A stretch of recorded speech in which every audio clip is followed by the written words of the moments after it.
Bonjour, aujourd'hui je vais vous présenter une maquette assez particulière puisqu'il s'agit d'une antiquité. Une maquette de Gundam du tout début des années 80. Peut-être même de 1980, en tout cas peut-être une réédition. Qu'un de mes amis, Shige, coucou Shige, m'a ramené du Japon. Alors que je crois on était encore au lycée. Donc ça devait être fin des années 80, début des années 90. Et qui m'a fait très plaisir en m'offrant ce Gundam. Alors, à l'époque, j'avais déjà monté quelques Gundam, dont le Double Zeta. Celui-ci qui m'a été donc offert, je n'ai jamais eu l'occasion de le monter. J'avoue que je trouve le design sympa, mais le kit totalement antidaté, on va dire, dépassé, très clairement. Mais historiquement parlant, il est quand même relativement intéressant. Il s'agit donc du RX-78-1. Le prototype du Gundam qui va donner a priori le RX-78-2. L'essentiel de la différence outre les couleurs, c'est les détails sur les pieds ici qui font un peu chevalier là. Et je sais plus s'il y a d'autres choses qui diffèrent. Je crois qu'il y a essentiellement les détails sur les bras là. Il y a des espèces de creux sur les bras qui n'existent pas sur le RX-78-2. Et voilà, donc c'est un kit en 144 qui a aussi la particularité de faire partie de la collection des MSV Mobile Suit Variation, c'est-à-dire qu'une fois les maquettes de la série classique sorties, Bandai a édité tout un tas de maquettes modifiées avec des pièces différentes, avec des conseils de couleurs différents qui ont donné donc cette collection de MSV, de Mobile Suit Variation, donc de kits représentant les Mobile Suits avant, après, pendant, donc effectivement des variations sur les Mobile Suits en termes de couleur, de forme, d'utilité. Et de là est partie, je pense, cette singulière, comment dirais-je, particularité des kits Gundam qui veut que il y ait un aspect réaliste à ces robots et qui a fait très certainement le succès et des maquettes et de Gundam au Japon. Alors on va voir immédiatement ce que ça donne à l'intérieur. Alors avant de voir les grappes, on va voir un petit peu ce que ça donne au niveau de la notice. Alors on note déjà que même s'il y a un petit côté noir et blanc, ça reste une notice en couleur. En noir et blanc à l'intérieur, oups, il y a peut-être un petit peu trop de lumière pour le coup. Hop, on va essayer comme ça. Hop, on va éteindre ici. Donc en noir et blanc à l'intérieur pour le montage lui-même.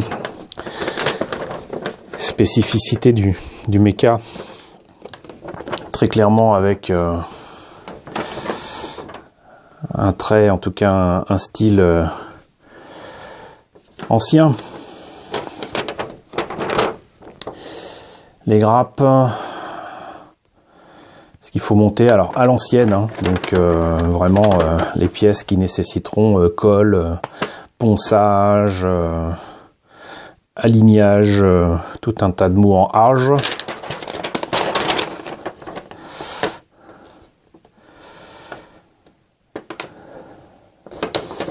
Le résultat final qui serait ici, qu'on propose éventuellement de faire sous les couleurs du RX-78-2. Bah, je préfère quand même nettement ici, hein, parce que là, ça fait un peu ridicule. Et il y a un truc génial là-dedans, c'est qu'il y a des planches, une planche de décalco. Alors, je sais pas si ça se voit correctement ici, j'en doute. Mais on va faire comme ça. C'est peut-être un peu trop près. Donc des décalcos avec des marquages assez petits mais très précis et ma foi fort sympathiques qui ajouteront certainement aux détails de ce kit ancien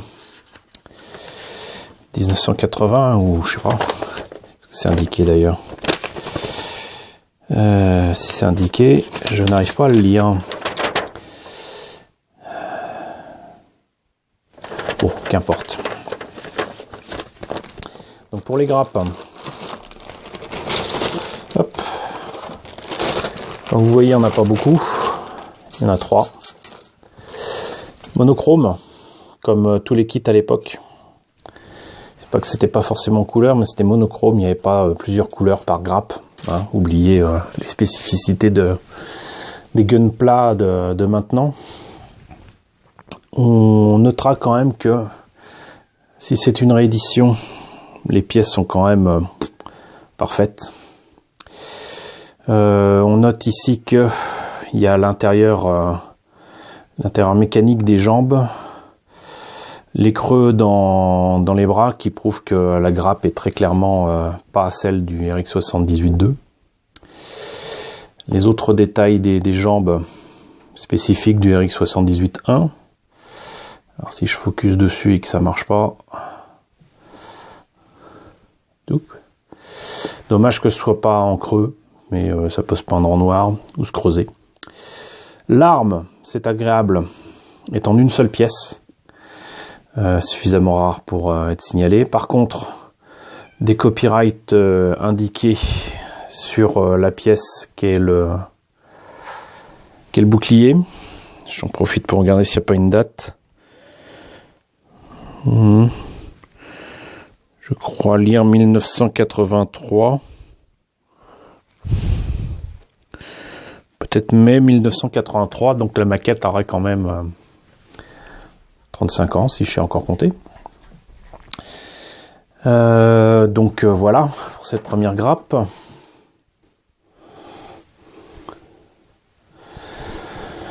Deuxième grappe avec essentiellement le torse, encore une fois, de beaux détails pour le backpack par exemple.